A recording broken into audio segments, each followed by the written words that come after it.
love that. Good morning, everyone. Follow us. That is Paul and I.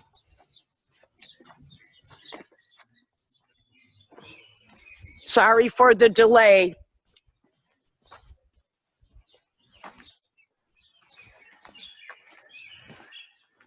Paul, bring it to home.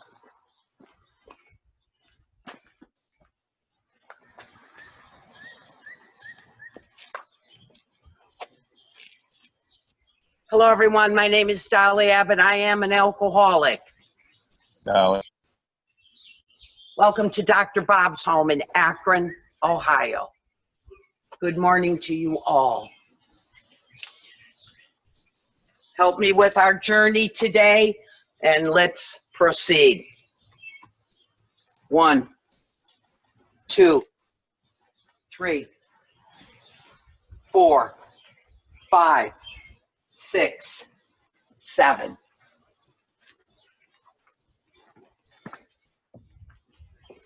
8, 9, 10, 11, 12. 12 steps. 12 steps.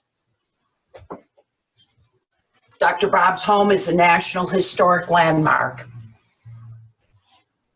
You can see the plaque, and I want you to know that we were not made a National Historic Landmark, which is a distinction in this country, and imagine in other countries. We were made it not because we just helped alcoholics. It was also because of our contribution to humankind. You can imagine. This home was built in 1915. The purchase, this home was worth $4,000 at that time. It is priceless today. And it is not priceless in monetary value, in the spirit of the souls that were saved, and the families and everyone that will enter and go through the origination and Alcoholics Anonymous and all the 12-step programs that will come after us. It's just a miracle. It's a house full of miracles.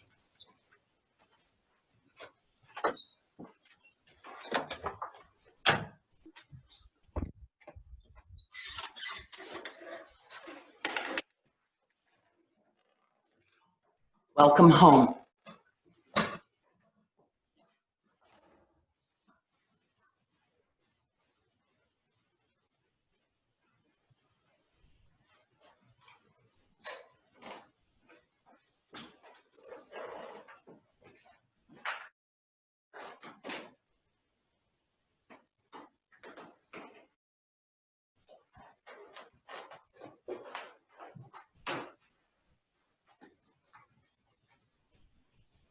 We certainly want you to feel this home this morning. We want you to feel the spirit here, and I got it already, chills, and I know Paul does here, and we certainly hope that we could bring you, that you will feel this. There's a radio, you know, Annie loved the radio. They say she listened to a lot of political things and different stuff. You know, there's a story in the beginning when Clarence Snyder was here messing with the radio or coming to the home, and Bill was on the floor playing his piano, and Dr. Bob was dancing to Japanese Sandman. Beautiful. There are original items here. We have the chairs and the table and the ashtray and beautiful things. I wanted you to take note of some prize things we have here. Liberty Magazine. Published by Morris Markey in 1939. And I believe that's Dr. Bob and Ann Smith's copy, the original copy. And here the Saturday Evening Post, I believe published in 41 or 40. No, I think earlier. When that was published, way to go to the corner drugstore to get the magazine. I love this story. And Annie said to him, we got respectable. You'll see some pictures here of Anne, of course. Bill Wilson refers to her as the mother of AA. Certainly.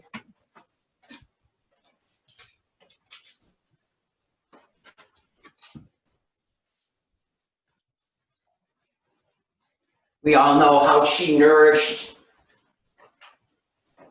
the sick alcoholic that enters these doors, the beginning AAs, the first ones, their wives, their children. They say she always had candy in her apron for the children. In those days, the wives and family were welcomed just as much as the alcoholic. They were a part of the whole program. Family groups really started here long time ago.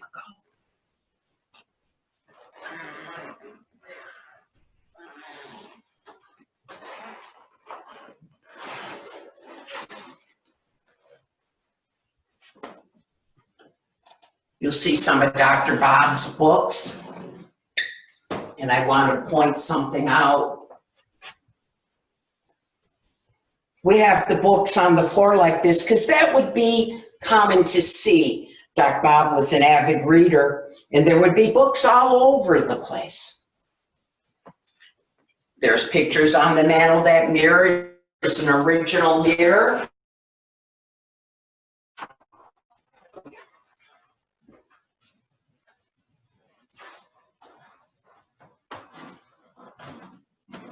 We have, I said, his books in there, and he collected teapots. We don't have any of her original teapots, but we have 8 time-appropriate teapots in there on display. You know, Dr. Bob and Anne joined the Oxford group in 1933. That's where they met Henrietta Seiberling, which I was so moved this morning to just read this. I don't know why, but since I was moved, I'm going to. This is a pamphlet about Henrietta and something that her son recorded for her to speak at the 1972, May 1972. This was recorded at Founders Day. There's just one thing I want to say about it, because Henrietta really wanted to help Dr. Bob, and boy did she. She will be the one to introduce Dr. Bob to Bill Wilson. She was from Akron and a member of the Oxford group. And she says this, and I want to read it so I don't mess it up. She said that the Oxford group people told us something in their message, and here was their message. That if we turn our lives to God and let Him run it, He will take our shortcomings and make them valuable in His way and give us our heart's desires. Dr. Bob and Annie were a member of the Oxford group. Henrietta trying to Wilson, he will meet Bill Wilson in 1935. Bill Wilson was a member of the Oxford group too in New York. And these two will meet. Dr. Bob will get sober June 10th, 1935, the birth date of Alcoholics Anonymous. But I want to say that Bill will come and stay at this home in 1935 for approximately 3 months. And during that period of time, Annie, because of her membership in the Oxford group, they had a common practice of quiet time. And you will see right here Annie's Bible that's on display. And here's a picture of Annie. And this is the original table that was purchased by Sue Smith. It's purchased from us, from Sue Smith, the daughter. Annie, every day when Bill was here, would have the two men sit and they would have a little quiet time. And during that time, Annie would read from the Bible. She would always read from the book of James. She would always include that quote. And the quote was, "Faith without works is dead." And she also loved God is love. I think so much that quote is actually in the big book of Alcoholics Anonymous. I mean, when we go through this, it just brings me chills because the 12 steps just come alive here for me. Totally alive. After they would read from the Bible, Annie would read to them, they would have some quiet time. And then they would listen for guidance. They would write it down and they would check it by the 4 absolutes: honesty, unselfishness, love, and purity.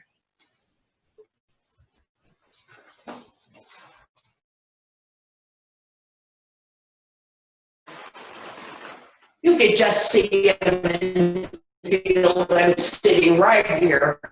Bill would come down in the morning and put on a pot of coffee and he'd get ready with her Bible. The fellowship sprang forth from this home. Bill will leave the Oxford group, New York, in 1937. They will break from the Oxford group. Doc Bob, he hangs on in the Akron people till about 1939, December of 1939, when they make their break.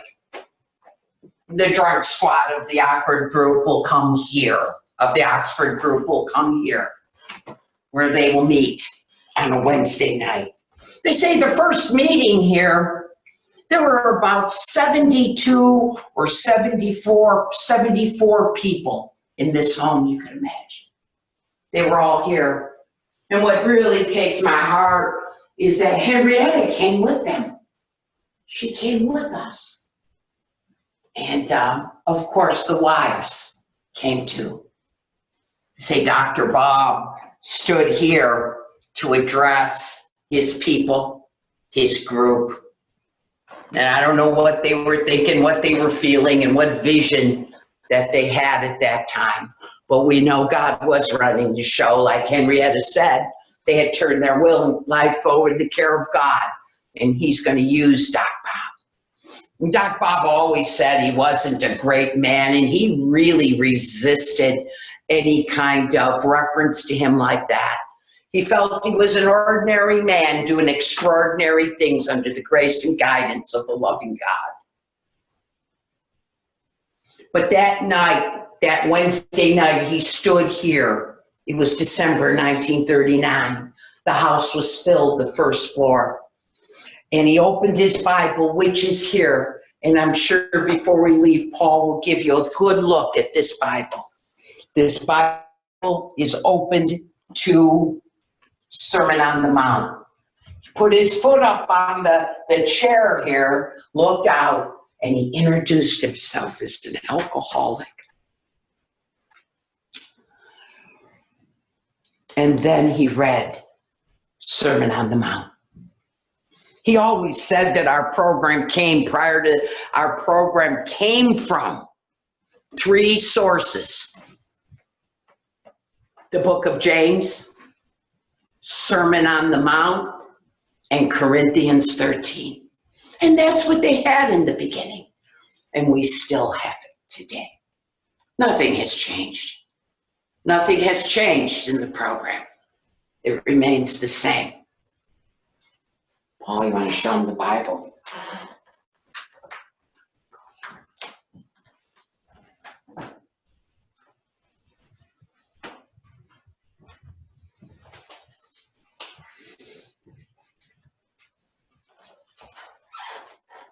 The dining room table is original.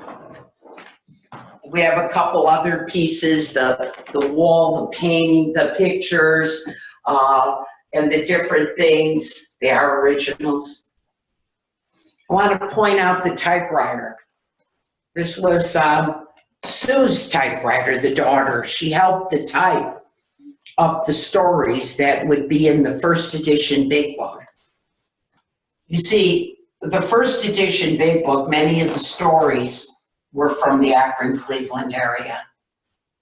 And a lot of people, could you imagine, you're asked to write your story in the Big Book? I mean, I would have been scared. And how do you write? What do you say? What do you do? But God, where was a need for our message to get out to the world, and God supplied everything we needed. There was a man, Jim, he wrote the story, The News Hawk. He was an editor, and he helped all of them with their stories.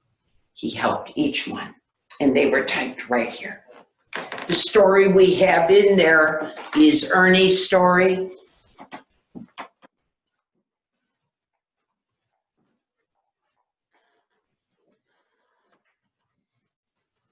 You know, I love this where the telephone is, and this little table with some drawers, and we have a telephone directory in there.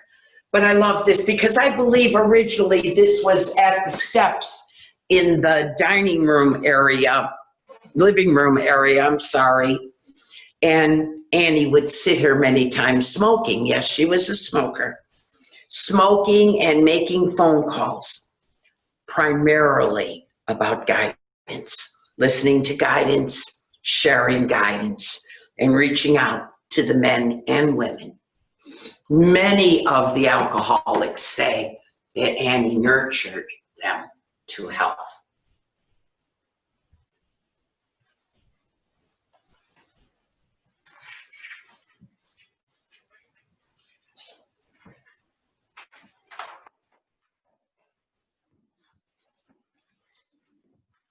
Oh, the kitchen area. This is the AA church.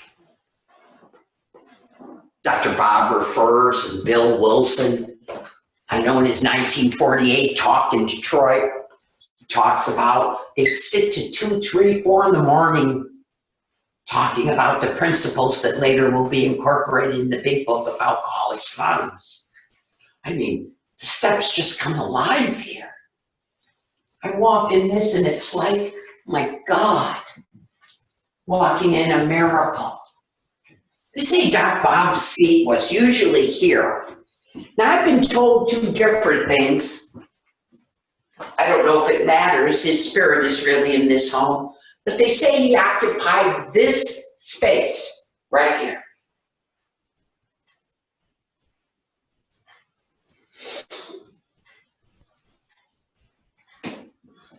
Boy, could you imagine the cup of coffees? The cups of coffee that were made here in those years. And the people that sat and talked and came. You know, we have some potatoes here. I didn't mention them last time. I'm going to mention them this time. I think they're not real potatoes, obviously. They sure do look like it. But it is to create the atmosphere and remind us that the timing of this program that was perfect. In God's world, nothing is by mistake. It is perfect. It was during the Great Depression, when many people were feeling hopeless and helpless, especially the alcoholic. People just had nothing. They didn't have food. And it is told in this house that Annie made a lot of potatoes in different ways, different shapes, I guess, and everything. And when the women would come here with their alcoholic men, they would bring a dish. A lot of things was potluck back then. People shared because there was a need for sharing. And our program really, really brought that out. So that's why the potatoes are there, to remind us our need is God's opportunity to perform His miracles. And out of this entire deal, something unbelievable that I can't put into words developed.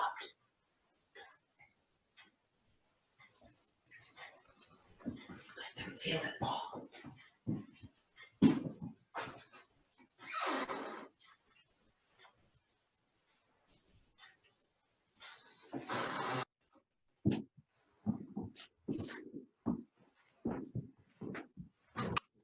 We're going to go down to the basement garage area. Of course, we have hats up here and to give you the feel that they're home. Of course, that portrays them on a physical plane. We know they're home. We know they're with us. There's not one of us that will say they're not, because they are.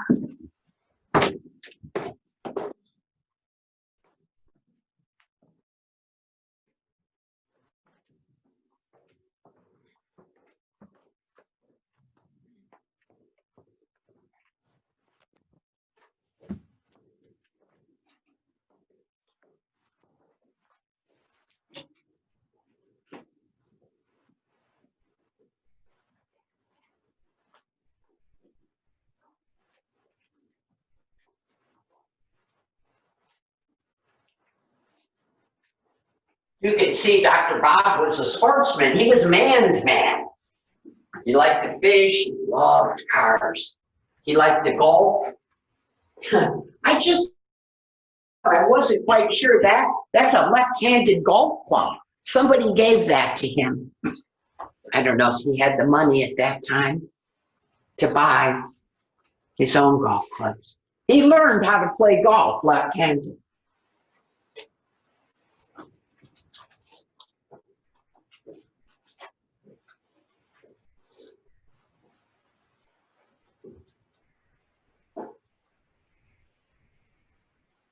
This side is the garage. I bet he loved the garage under his house. This way he could get out. He would get out right here. The door would be approximately in this area. And he would walk into the basement section of this garage with the other half.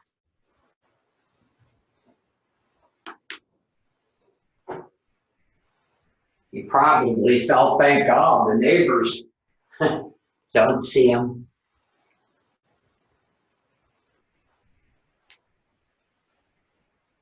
You could see here, if we look real close, Paul's gonna zoom in, that this door, he'd opened to come to the other side.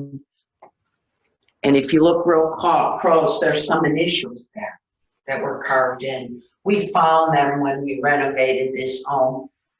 Couldn't believe what we found when we took all the wood off that had been on top of its original, and just leave it in its original state, the way it should be. It says RS. Now everybody tells me that Smitty, his son, did that. And they're probably right. But I like to believe that maybe, just maybe, and I'm not giving it up because I don't know, maybe it was Doc Bob himself. I don't know. I just like to think so. I could feel his spirit here.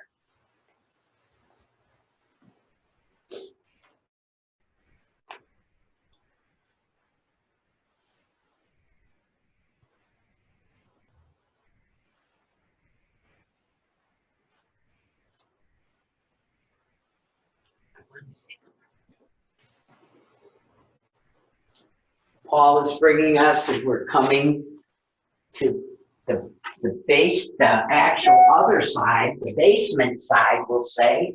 Let me put the light on. It's bad reception down here, so let's. Will you let me know when it's done? I can't tell. Ask them if they can see. If we start freezing up in the video, let us know. Can they hear it? Yeah. This is a little fruit salad are in here. We don't want to freeze our video. The reception gets poor down here, but we're just going to show you.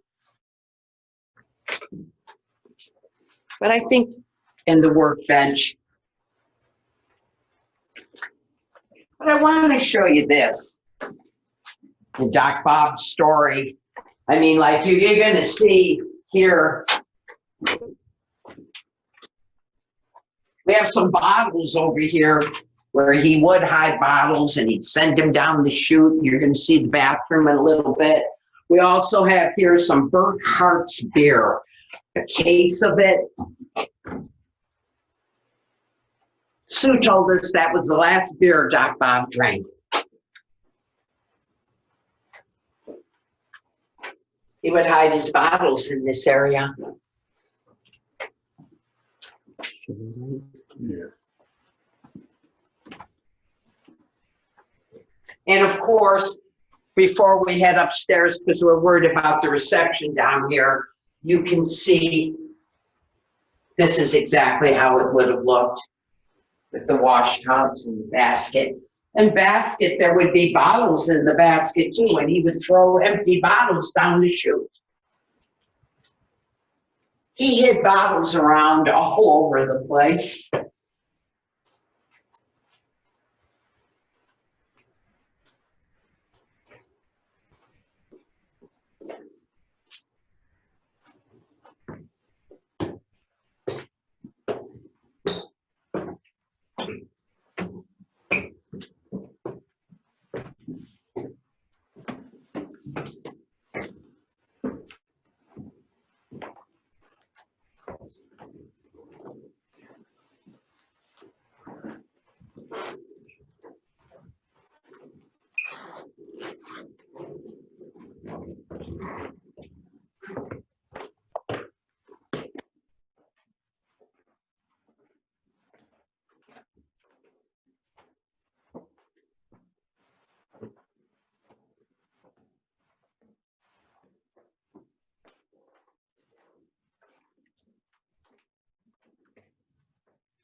This is the bathroom.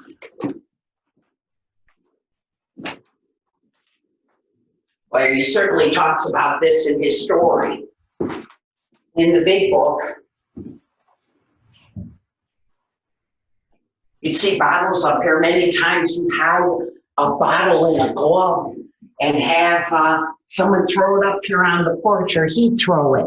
I heard sometimes he'd have a bootlegger throw it up. That's not written. It's just the house always tells stories of what has been handed down in Akron over and over from generation to generation. And he'd go out there and get it. And here you see a bottle here. Close chute where he'd throw empty bottles. He'd also hide bottles over here, right up here. You know, when we were, I think I said it, when we were in the restoration, and I remember many years ago, we found empty bottles under the porch, many, many different areas. So the big book comes alive again, and you can picture it, what he was writing about. Here it is.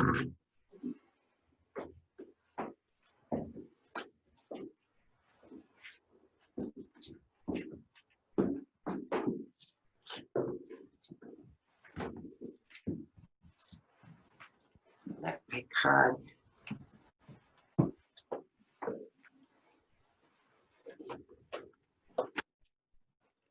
I wanted to say something about this because it's so priceless. It's a wire recorder. It's a 1940s iPad. 1940s. And Paul here was able to produce and set up some recordings that we have of when a man in I believe it was 47, he came here and he recorded Doc Bob, Ann Smith, and Smitty. And then he went to New York and let Bill Wilson and Lois hear it, and they recorded, and he was able to bring the message to both of them. It was amazing. They were like I think, a little shy talking into a recorder like that. It might have been the first time they ever did something like that. But at the very end, and one of my favorite parts is when Bill plays the violin to his good friends and says he was real worried about Anne's health at that time. And he was inviting them up there, the Smiths, to visit. But Annie won't make it because she will die in 1940. Also on this recording is the only recorded voice of Anne Smith.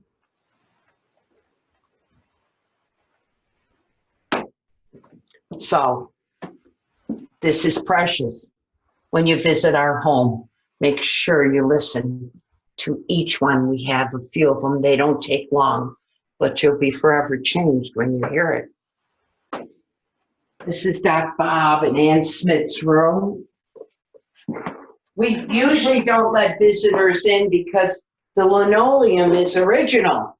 It's got their DNA on it.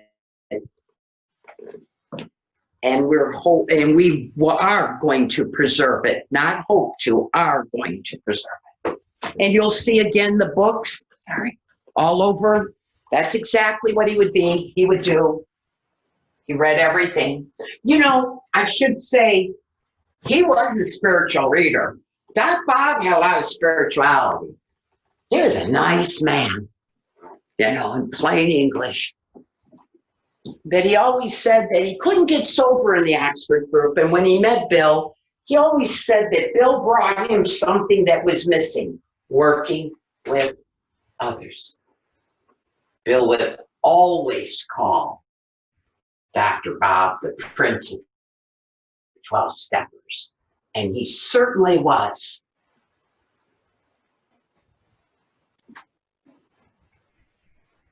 He, along with Sister Ignatia, would care for 5,000 alcoholics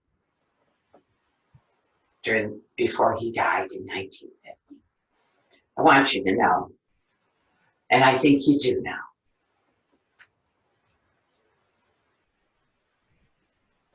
he made nothing but enhanced his spiritual life. They took no money. The unselfishness of our founders is just mind-blowing. You see the black dress we have here? Well, Annie always wore the same dress. I mean, even though Doc was a doctor, he didn't have much money. He was an alcoholic who burned many, many bridges and then got back on his feet, but spent most of his time working with alcoholics. Someone bought, I can't remember the woman's name who lived here, who stayed here temporarily. They bought Annie a new dress to wear at a New Year's Eve party because she always wore the same dress. And when the New Year's Eve party took place, Annie wore her same old dress. And I tell this story because this lets us all know Anne's character.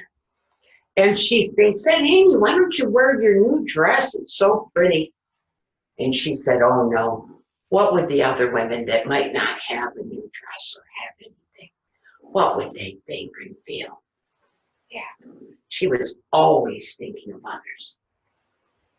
You know, I'm going to bring this to that's a walking stick in the corner. And it's interesting because that Bill Wilson, that was a gift to Dr. Bob. And Bill Wilson actually delivered it to Dr. Bob. And it's from Dublin, Ireland, the group there in 1950.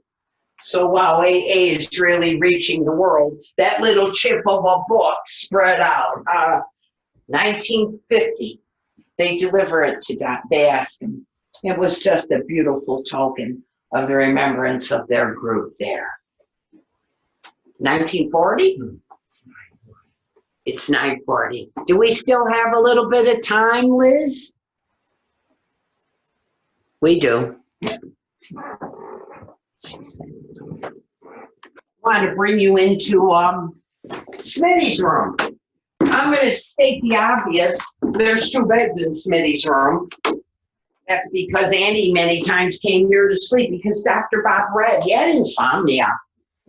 And he read and read and read. God bless his heart. A lot of people surrendered here. Dr. Bob surrendered here. I want to say that in Dr. Bob's bedroom, that was really the surrender room. But they surrendered, drunks surrendered here and were detoxed. You could see that they used tomato juice and sauerkraut.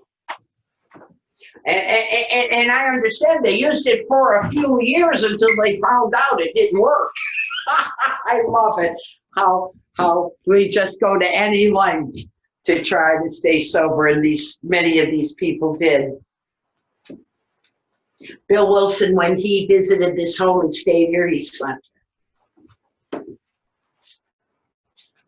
in this bedroom. Smitty, I was told, he actually went to the armed forces, so at this time he might not have been around too much. Sue was. Sue was younger than Smitty. You know, Doc Bob, when Bill Wilson was living here, the importance to me and really the spiritual significance of this room is Doc Bob, when Bill was living here, he went to American Medical Association, the convention in Atlanta, and he got drunk. And we all know that story. And then when he came home, Bill detoxed him, started with the cure, sauerkraut and tomatoes, and got him ready because he had to do his surgery.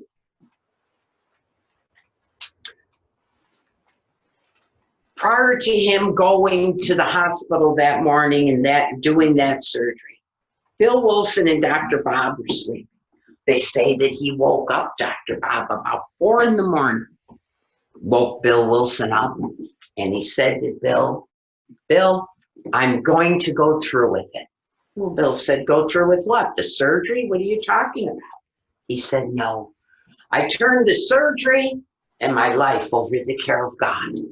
He said, "I'm going to do everything I have to do to get sober and stick with it." In so many words, that's what he said. Dr. Bob surrendered in this room. He gets sober June 10th. After that surgery was June 10th. The following day, he will get up. They would get him off to his surgery. He will call home and say, "Surgery went successful. I'll be home in a little bit." And he does not come home.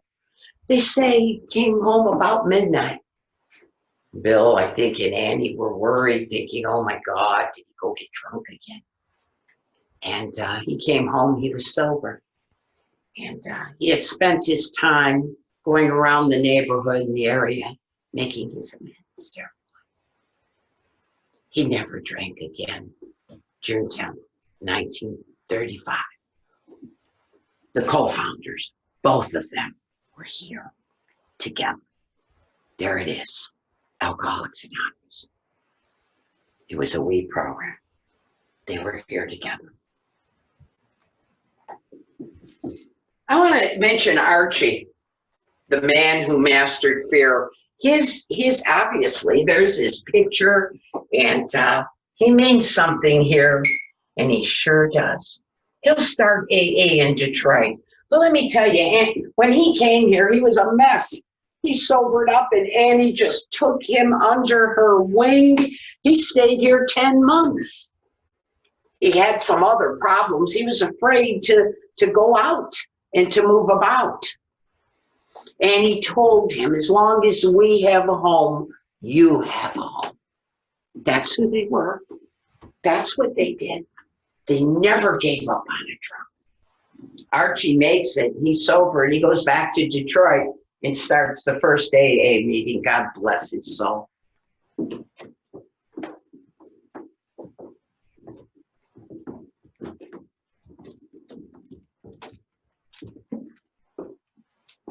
This is Sue's bedroom.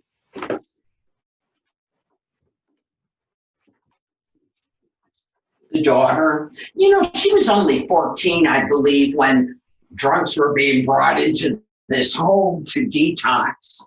Surrender in Dr. Bob's bedroom, really. Some here, some in Smitty's room. And that's what you would have seen of a 14-year-old girl if Paul's able to show you the wall. She told us that that's what her walls looked like. A young teenager. Could you imagine the sacrifice these children made? And Sue, I mean, I'm sure the neighbors weren't very happy with what was going on here.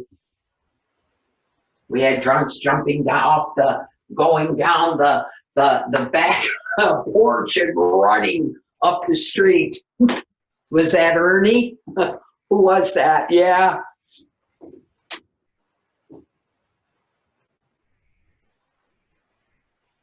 Many times Sue and Smitty would have to leave the upstairs area, and one would go sleep in the attic, the other one downstairs, because they were detoxing and drunk up here. It just shows me the first days were up here doing that. There they were, right here. I'm going to tell you a story about Eddie. The reason is because Eddie's here and memorable. Eddie was the first pigeon they worked with here. Oh, Eddie had some problems too when he sobered up. They put his wife, his kids, and Eddie up here in this room. And Eddie's wife came downstairs with a black eye. She had confessed to him some indiscretions that she had, and he beat her up. And she came downstairs, and they say that's where we got, except when to do so, it injured them or others. Mm-hmm. Eddie later would try to jump off the porch down the thing, and then after that hold the knife to Annie's neck. And thank God Bill Wilson was here. He was able to go after him and take the knife away. There is a prayer book up here. It belonged to Eddie. It was donated, and it was a prayer book given to him by Sister Ignatia. Sister Ignatia worked very closely with Dr. Bob here in Akron, later to start Rosary Hall in Cleveland, Ohio. No, a lot of first things started here. Sister made it a habit of giving out Sacred Heart medallions to the men that would leave St. Thomas. She'd tell them, if you think you're going to drink, please return it to me before you drink. And she'd always say a prayer to God. He likes to hear from strangers.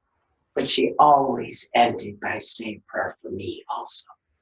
And that was Sister Dr. Bob, and Sister had a spiritual love beyond even description. A lot of our visitors do a third step prayer when they come to this room. I would ask and want all of you to join Paul and I as we do our third step prayer.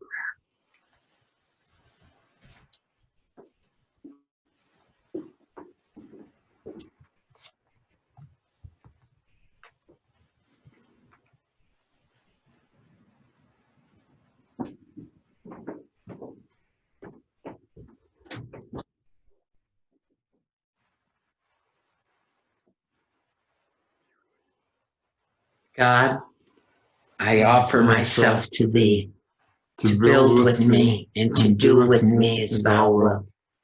Relieve me of the bondage of self, that I may better do thy will. Take away my difficulties, that victory over them may bear witness to those I would help of thy power, thy love, and thy way of life. May I do thy will always.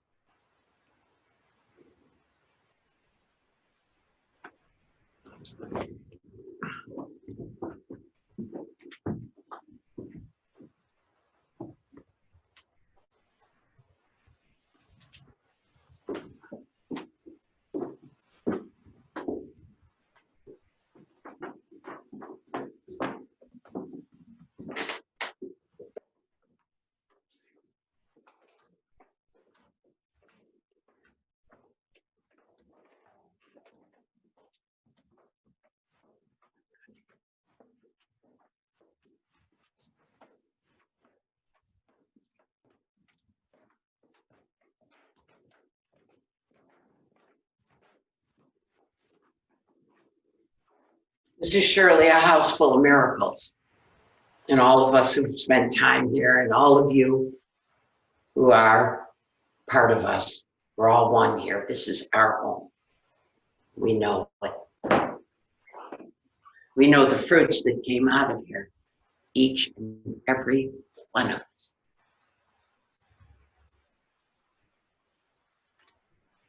Visit us. Come home.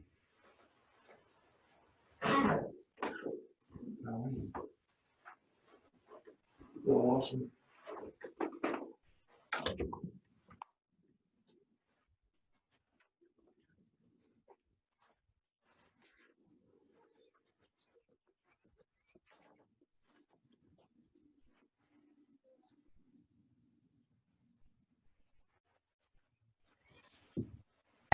Was to design a personal defense type weapon to replace the MP5 in a different type caliber. The MP5 submachine gun has been a successful personal defense favorite for 40 years.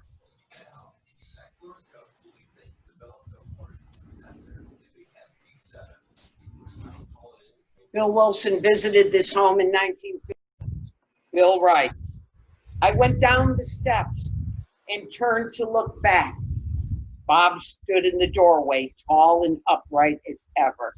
This was my partner, the man with whom I had never had a hard word.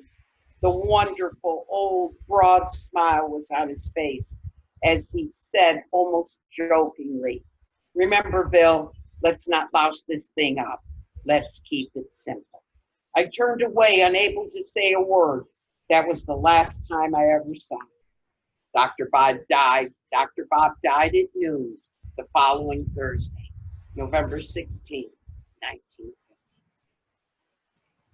Thank you all.